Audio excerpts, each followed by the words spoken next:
Does your boss secretly want you to quit? It may not even be much of a secret. And then virtual layoffs seem to be the new normal. We'll break it down, tell you how that affects you. Don't move. Let's go.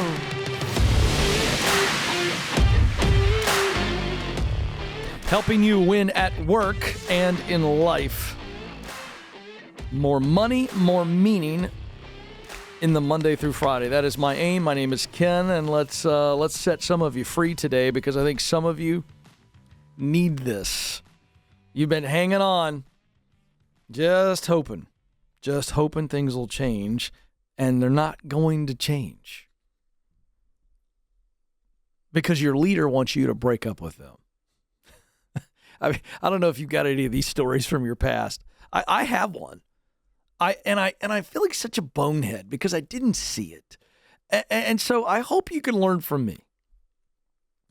This was college, and was dating a girl, and man, it was boy, we had a lot of puppy love. It wasn't real love. It was puppy love, and man, we were really into each other, and we couldn't spend enough time together. You remember those kind of relationships? It's almost like it was too much.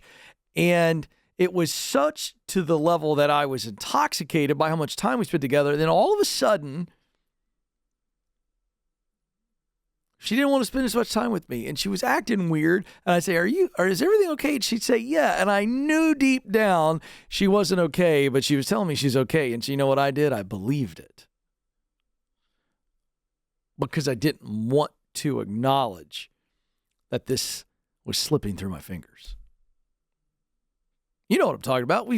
Many of us have been there. And boy, I felt stupid because when she finally did break up with me, I was like, you idiot.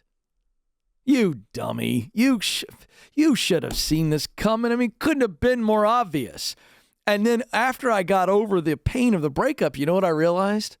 She was trying to get me to break up with her because it would have been easier.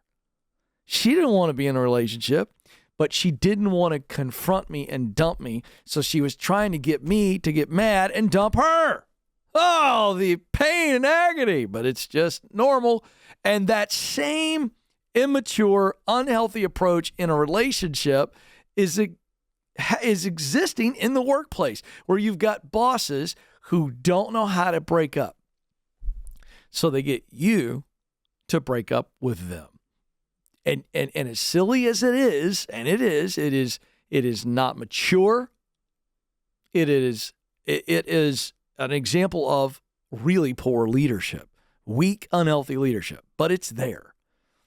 And I want you to see this as early as possible because it happens every day in America. And the reason I want you to see it is so that you don't have to go through the confusion and the depression that comes with these mixed signals and these weird, let's call it kind of passive-aggressive behavior. It's not kind of, it's passive-aggressive.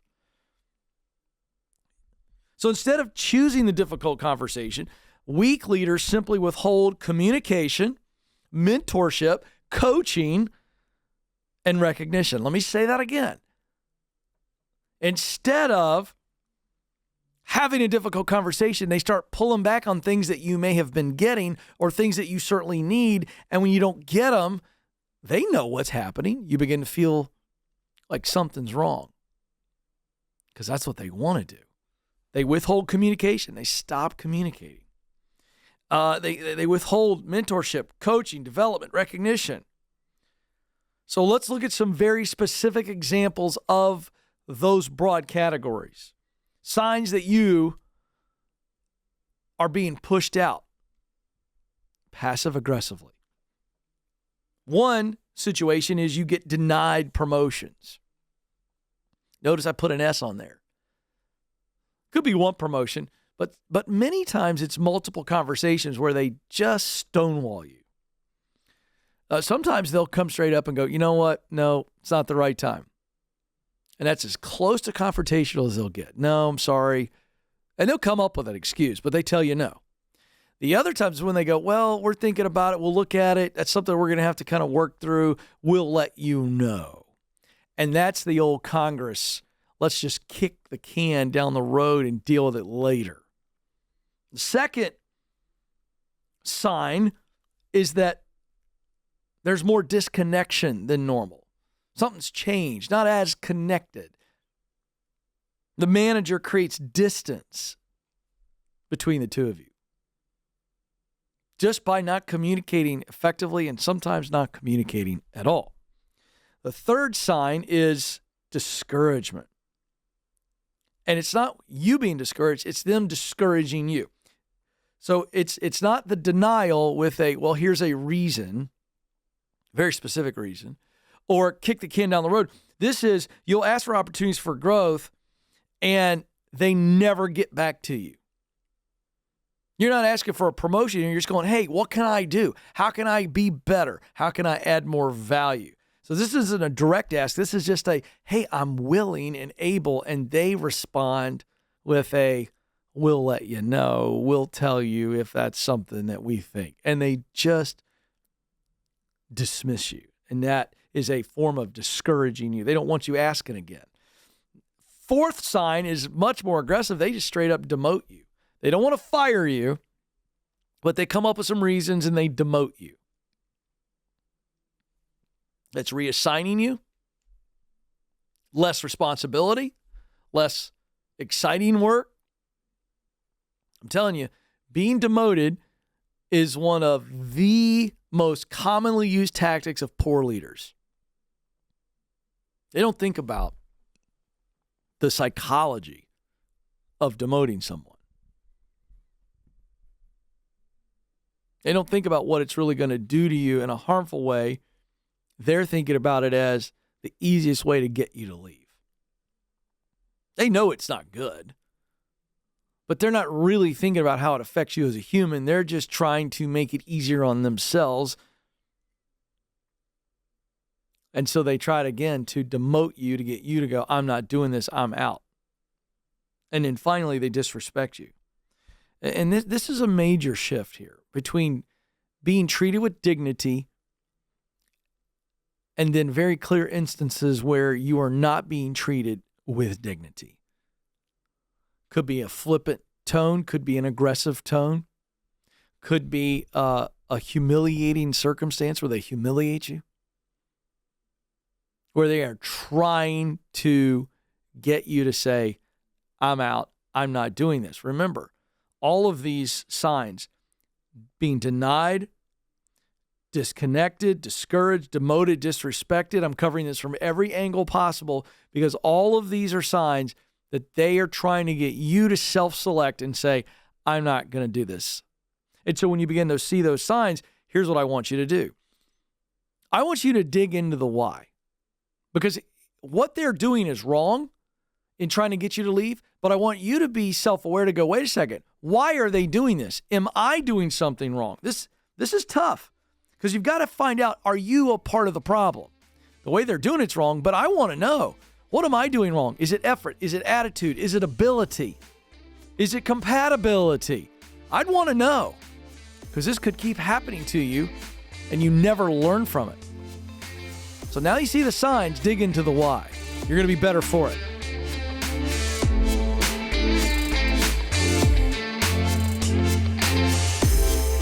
Do you know what you were born to do? In order to get hired at a job you love, you need to get clear on your talent, passion, and mission. That's why our team created the Career Clarity Guide. In just a few minutes, this free tool will walk you through a process to discover what you do best, that's your talent, the work you love to do, that's your passion, and the results that matter to you, your mission. Then you'll feel more confident throughout the job search process. To get started, go to kencoleman.com/clarity.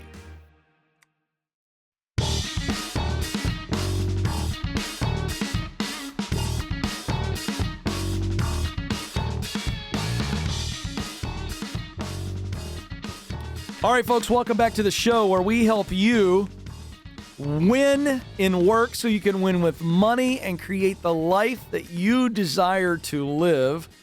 Thrilled to have you with us. If you're enjoying the show and you're listening on your favorite podcast app, I would love for you to follow us and give us a 5-star review. Please, that helps us grow. And I would be so grateful if you're watching, rather, on YouTube. Would you like and subscribe?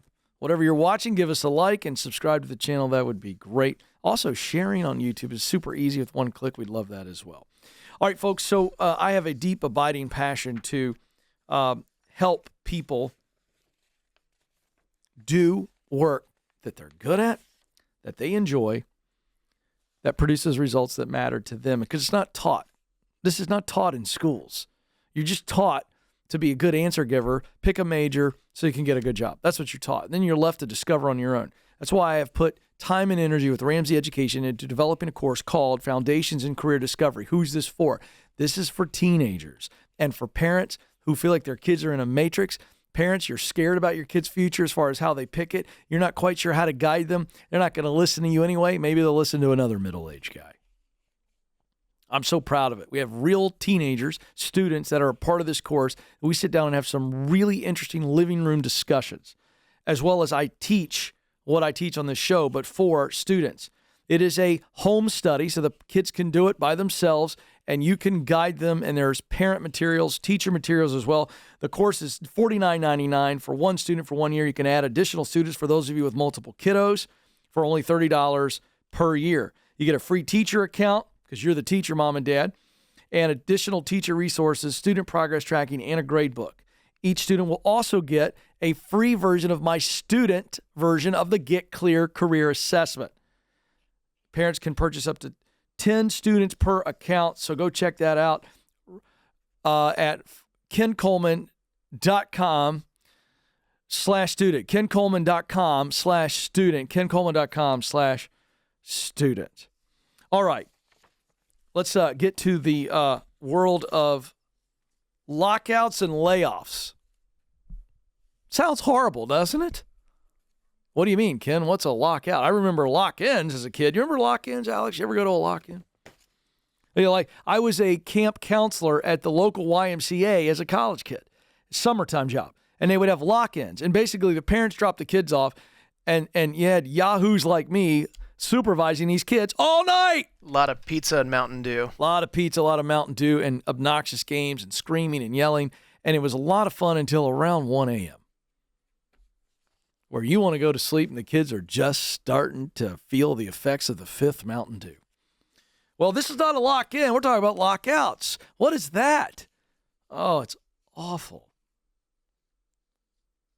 Lockouts are a result of virtual layoffs, and otherwise known as lazy layoffs. See, lazy layoffs are getting a lot more attention. Let me explain. This is from a Washington Post article citing an employee with Amazon's gaming unit. Tried to sign in for work recently. She found access to most of her internal systems had been revoked. Her calendar had been cleared, except for one ominous 15-minute meeting labeled organizational updates. Bum, bum, bum. This is awful. Does anybody think that this is dignity? This poor woman gets locked out of everything, calendar scrubbed, and she gets the "we need to talk" calendar invite. That is a gut punch. Do we think that this is a best practice, anybody? It's not. During the meeting, the organizational update, the manager read from a script as he explained her position had been eliminated. The conversation felt impersonal after years spent with the company. Can you imagine? Hi, thanks for coming to the meeting. I've got to read off of this. Let's call this young lady Laura, shall we? Laura, I first want to start off by saying how much Amazon appreciates your time with the company. Over your years, we have seen you complete your task with competency, and your duty to the company is much appreciated. We have tracked your growth as we have developed you along the way, and you have moved up to this position, spending 18 months in the position of junior Amazoner. over the next year, you met requirements and got good scores on your annual review till you moved up to senior, junior Amazoner. And while your time with the company has been marked by exemplary performance, it is regrettable today that we need to inform you that your position is being eliminated. Can you imagine? Can you imagine? I did my best to create a scenario that I think we need to kind of just let's sit with that. As opposed to this. Laura, I got awful news. This stinks. We're having to lay you off. And these are the reasons. I hate it. You've been great. And just not a good feeling.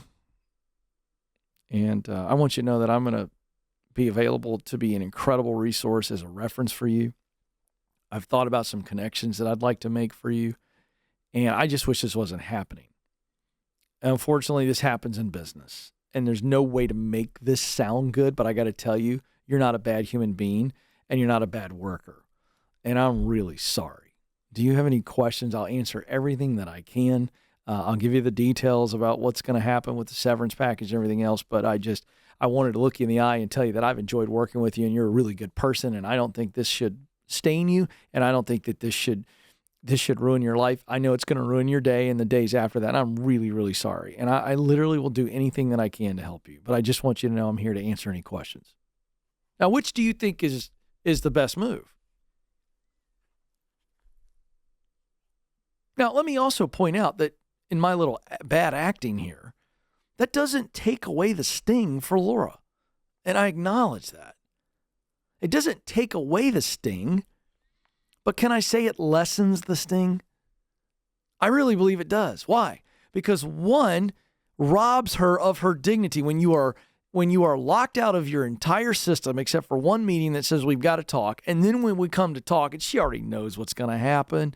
And then you read off of a script, you have dehumanized her. And in the greatest moment of grief that she's experienced in quite some time, you dehumanize her. You're creating all kinds of damage.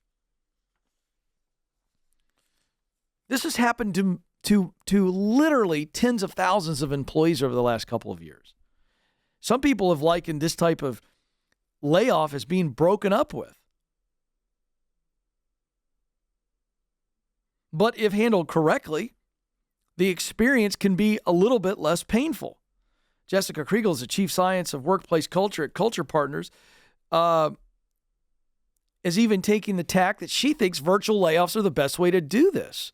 So instead of doing it personally, she recommends a Zoom call, but not reading a script, but maybe the way that I did in scenario 2, where you're looking at someone over a computer and saying all the same things. And she believes this is best because she thinks that she would rather be laid off at home in private as opposed to having to come into the office, be laid off in a conference room, try to hold your emotions together and walk out. And I think to myself, that's a compelling argument that she makes. However, I just believe that the data will show, and it does show, here it is right here, Seema Sajani, who is a Sauder School of Business professor at the University of British Columbia, says the research shows there's a benefit to communicating bad news in person. Having the awkward conversation is more humane and more dignified. So this virtual layoff that people are espousing is, again, I think more about lazy leaders not wanting to have to sit in person and deliver bad news. Be dignified.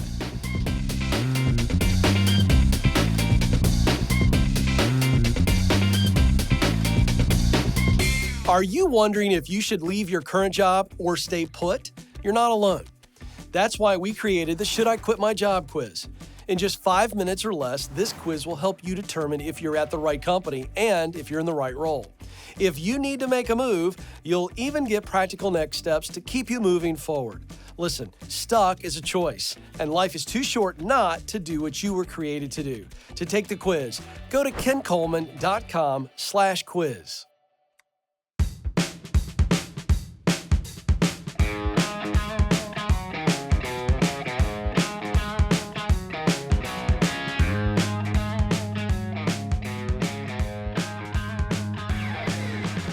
Layoffs are bad, folks. They just are. It is the equivalent. I've saw some research recently that being laid off or fired has the same emotional impact as losing a loved one.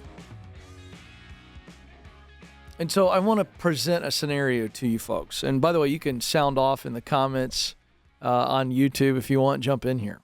All right? Here's the question. If you had to deliver the news to someone that they'd lost a family member, would you, A, email it, B, FaceTime or Zoom it, or C, tell them in person? I know for me, it's not even close. It's C. Now, I'm not the one who had the loss, but I do have to be the one to deliver this awfully painful information. But if it was the loss of a loved one, no matter how awkward and painful it is for me, I'm not the one we're worried about. So I kind of need to suck it up, don't you think? Don't you think I need to get over my own pain and awkwardness and go, this is about this person, and they need another human being to deliver this in a human way, in person, and be there for a hug, to hand them a tissue, whatever it is. I hope all of you watching this and listening would say it's C. I would deliver it in person, no matter how terribly awkward and painful it is for me, because it ain't about you. So if that's your answer for delivering the news of a loved one dying, and the research shows that the news of a loved one dying is the same emotional trauma as finding out you've been fired, then shouldn't we all get a personal firing in person, not over Zoom, and certainly not over email?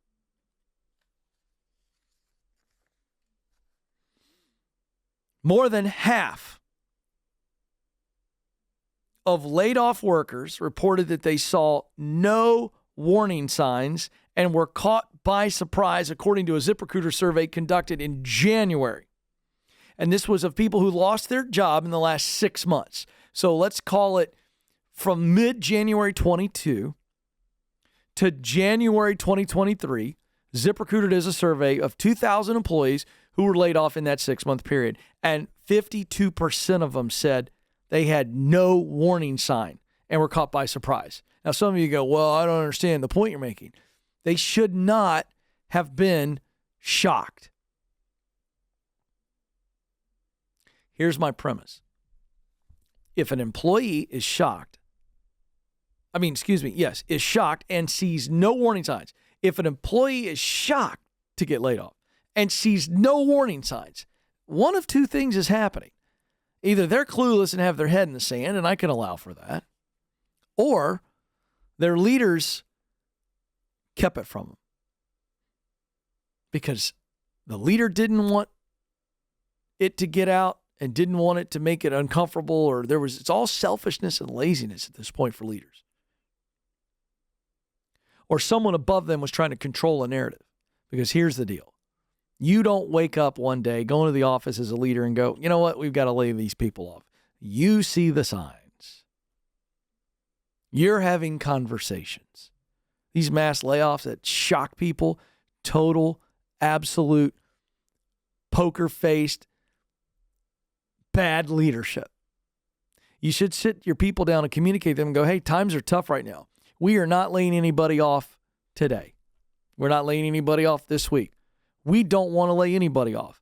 Here's what we're doing. We're tightening the belt this way. We're asking you to do this.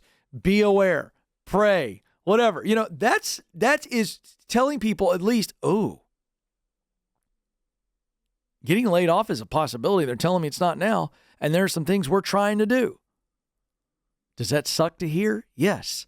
Does it suck a whole lot less than waking up one day and opening up your inbox and being told that you've been let go and that you can't get into your computer?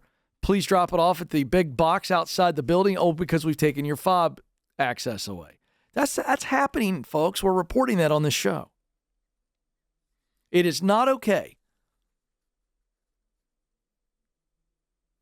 And so the leadership weakness here is that just because leaders know that laying people off sucks. And so they get all stemmed up and and I understand it's hard to lay people off. I've had to fire people, lay people off. It's not fun, folks. It made me want to puke. I've done it about 10 times, and I wanted to puke each time. But it wasn't about me. So here's what's happening. Lazy, poor leaders go, this is going to suck anyway. It really doesn't matter how we do it. So in other words, they're going, laying people off sucks. It sucks for them, so it doesn't matter if we lay them off in a sucky way. Well, sure it does. Listen, laying people off sucks, but you don't have to suck in how you do it. Treat them with dignity. Sit down with them. Boilerplate emails are awful. Company-wide Zooms are awful. Showing up with other bosses and ganging up on people and like they've just been put in front of the principal and the assistant principal and the school board. That's awful. I'm telling you, the only way to lay someone off is one-on-one. You, the leader, need to sit with that person. And if you've been laid off this way, I'm sorry. And I don't want you to get bitter about it. You've just been a victim of poor leadership. One-on-one is best. All right, let's keep going. We've had 150,000 people that have been let go already in 2023. 150,000 people. And so when you analyze this, like Alphabet and Amazon and Microsoft and Salesforce, they're the biggies. That's Google's parent company. Meta has laid off a bunch of people. That's Facebook. You know what's irritating me is the going excuse. The hot, popular excuse, Alex, is, well, we overhired. We staffed up too much. And so we got to prune the tree. It's kind of like you do with your trees and your bushes every year. Hey, look, they're overgrown. Got to prune them. It's healthy for the organization. And I'm not denying that you want to lay people off because it's healthier for the company, but let's be honest about what it's healthier for. It's healthier for the stock price, not the actual company. Companies that have gone through heavy layoffs can look back, and we see this, that they never really recovered. Hewlett-Packard is one example, big-time computer company. They faced a crisis of survival when World War II ended. Their major customer, the U.S. government, pulled back on expenditures. They had a cliff-like drop in government spending, and so, to avoid a certain demise, the company laid off, listen to this, folks, 60% of their employees. But Bill Hewlett and Dave Packard, the co-founders, were so traumatized by the experience, they resolved never to let a mass layoff happen again. And in their 30 remaining years of running the company, they never did it again. Why? What they found out is that it not only affected them as leaders, it affected the people that were left behind. They laid off 60%, but it so freaked out the 40% that were left off behind. They lost people. They couldn't retain them. It was a curse that haunted them. And so they never did it again. Here's what happens. In studies, we know that voluntary employee turnover increases significantly at companies that conduct mass layoffs. Here's what happens. They see all their friends marched off to the trucks and driven away, and they go, wait, when's it going to happen to me? I don't want that to happen to me. I just watched mass destruction, and I don't want it to happen to me, so I'm going to self-select. I'm going to leave on my terms. And see, that's why it's better off, and the research shows that companies don't always win when they lay people off. They're better to make less profit, to deal with the stock price. When you do mass layoffs, it puts a fear and a lack of trust over the entire organization like a heavy cloud cover. Wake up, leaders. Maybe harder to cut your expenses than cutting people.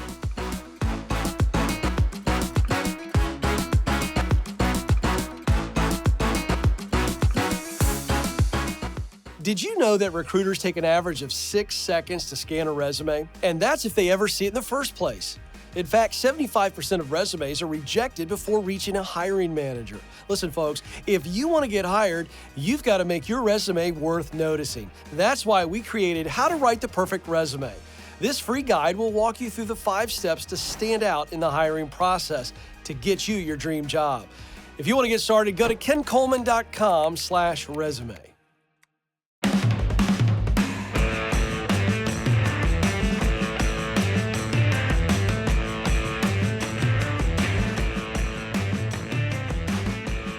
All right, scale of 1 to 10. Everybody ready?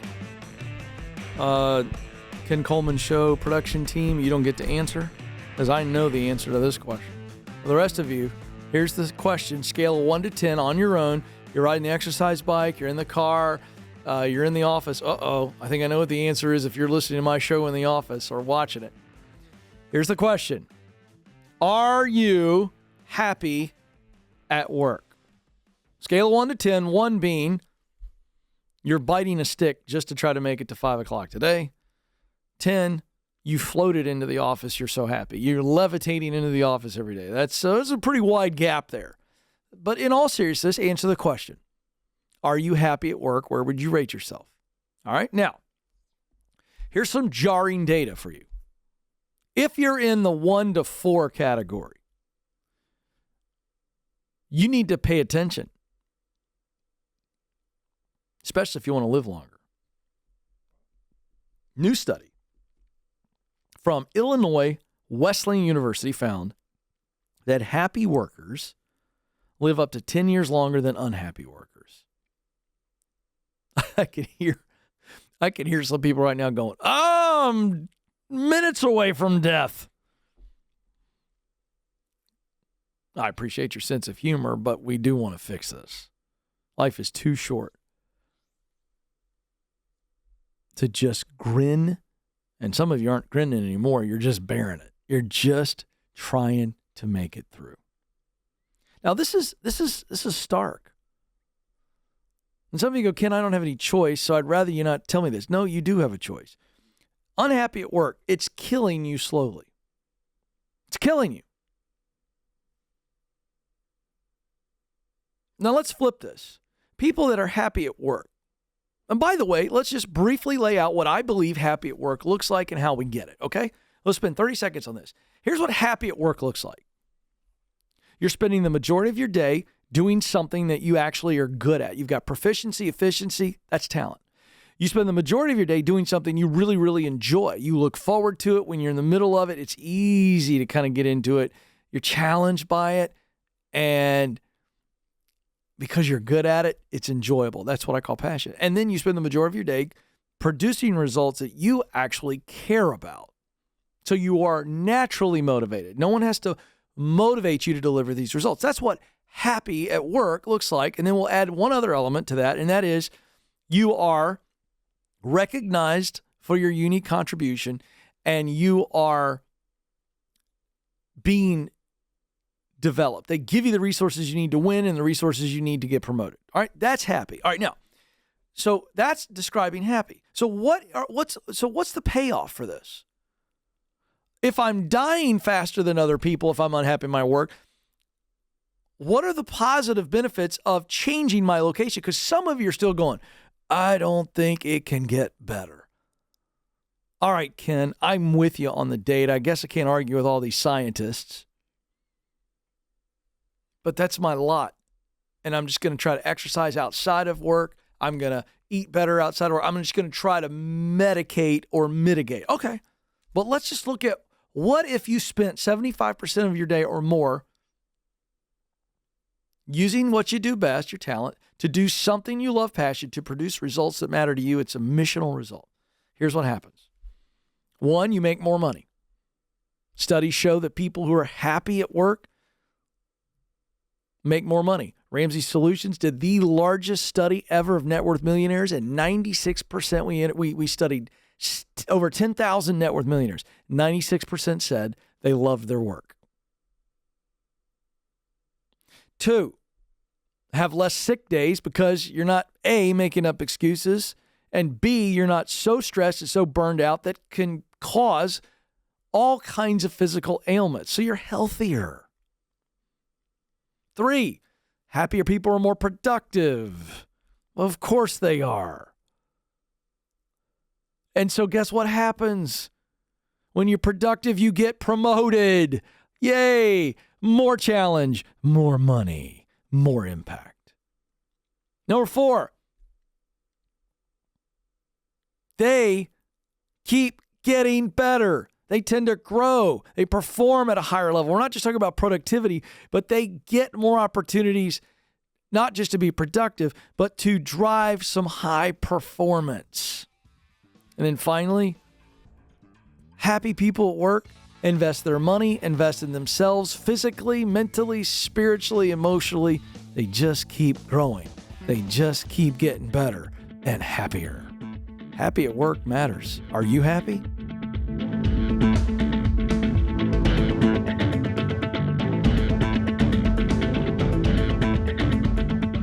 According to Glassdoor, the average job offer attracts over 250 applicants.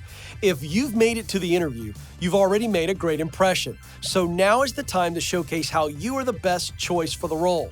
That's why we created How to Win the Interview. This free guide will walk you through the 5 strategies to help you stand out amongst the competition. With just some intentionality, you can prepare yourself to win the interview. Go to kencoleman.com/interview.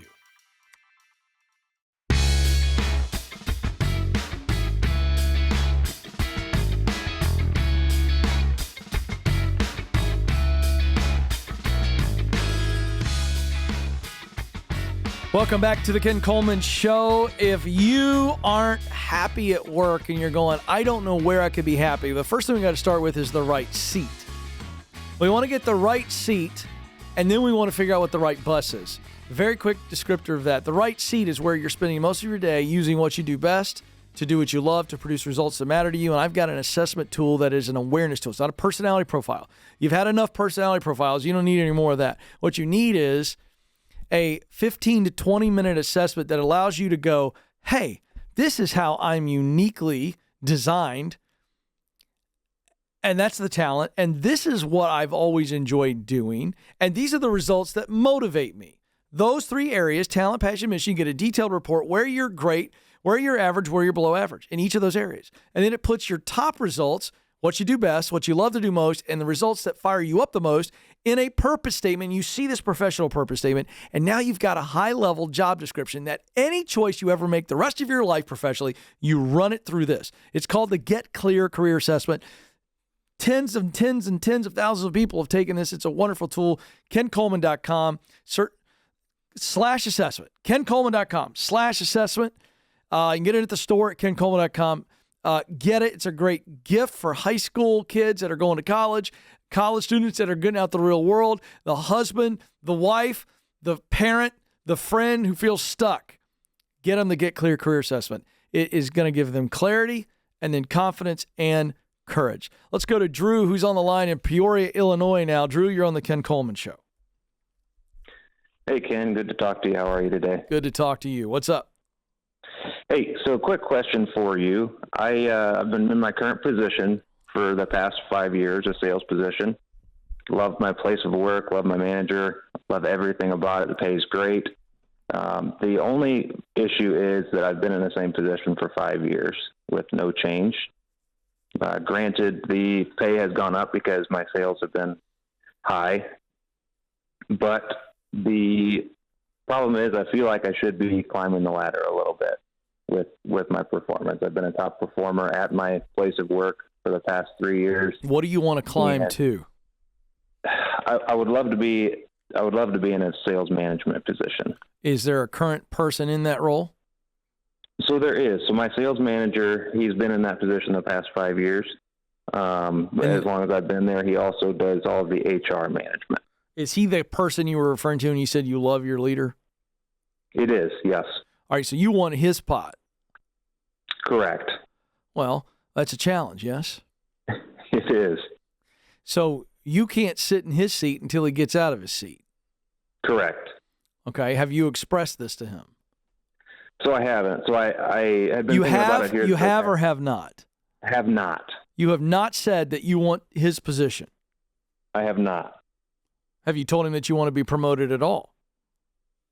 I have not. However, he did just recently walk into my office and tell me that when that position comes available, that it will be my position. Yeah, but the problem with that is we don't know when that's going to happen. So I think we got two things going on here. Number one, you really haven't expressed that you want to keep growing, but that you feel like there's not much for you to, like, you've got to share that with him. You go, hey, I'm making more money and I'm loving it. You got to tell him like you told me. I was very humble. I love how you said it. Look, I love this place. But as a human being, I want to get more responsibility and greater challenge and meet that responsibility and challenge to the place that I can make more money. If you say it that way, that feels very healthy, yes?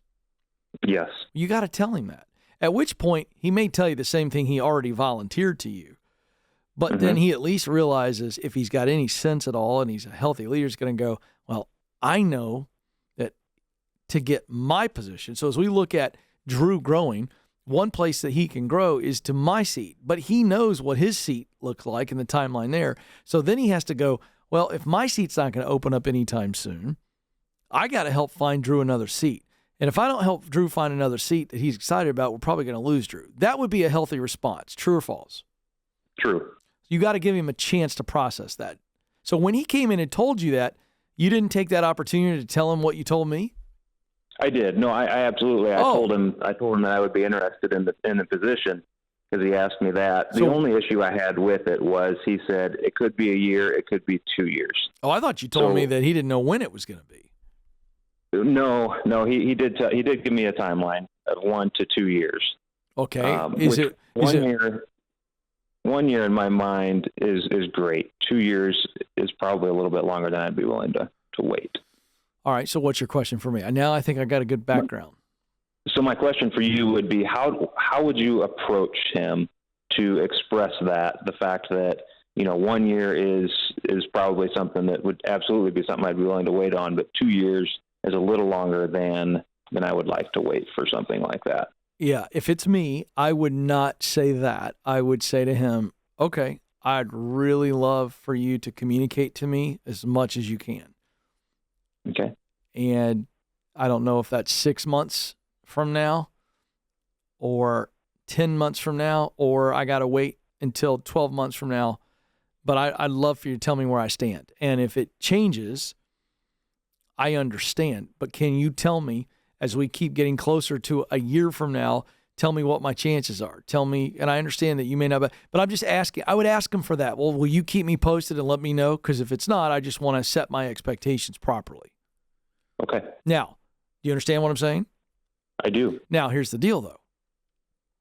Between you and me, and if it were me, I'm giving you what I would do.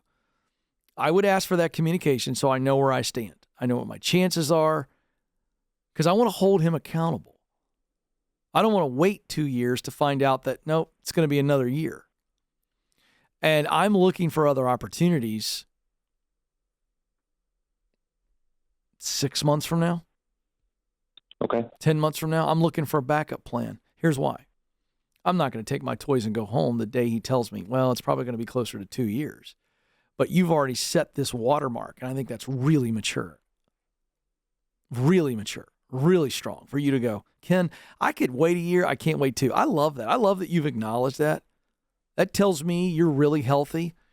And so what I would say is I would start looking maybe 6 months, 8 months, 10 months. It's your decision. But I would be holding him accountable to tell me if I'm going to get the shot in 1 year. If I'm not, I go, all right, that's cool.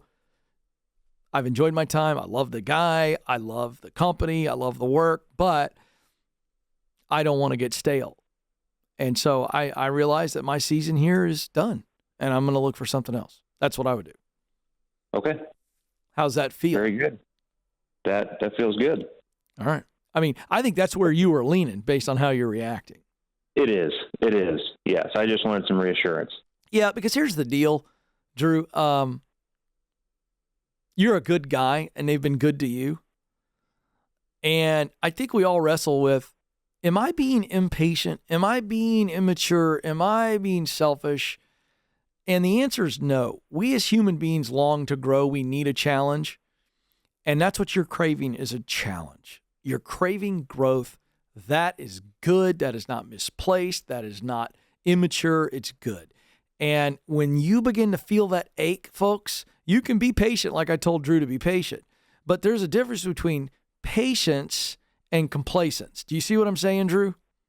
I do. Yeah. And I think you wired like me, and a lot of people, I think you run the risk of moving from patient to complacent if you stick it out after that year is up. So, man, I appreciate the call. Really good stuff. Drew's on his way, folks. And I think that's the lesson. I think there's a lesson for people, because I get a lot of the call like, hey, Ken, I think I should move on. I want to move on. I got an opportunity, but I'm feeling some guilt. No, you're not feeling guilt. You're feeling a sense of fear of what others will say when you leave, because you had a good opportunity and you feel like you're maybe a bad person because you're in a really good opportunity, but you want more. And somehow that feels greedy, and it's not. See, society has put that on you. When did great become greedy? Pure greatness. The greatest life that you can live to your fullest. That's a great life. That's not greedy. That's out there for everybody. I'm cheering everybody on for that. I want it. If I can't get it, I'm moving on. This is the Ken Coleman Show. Press on.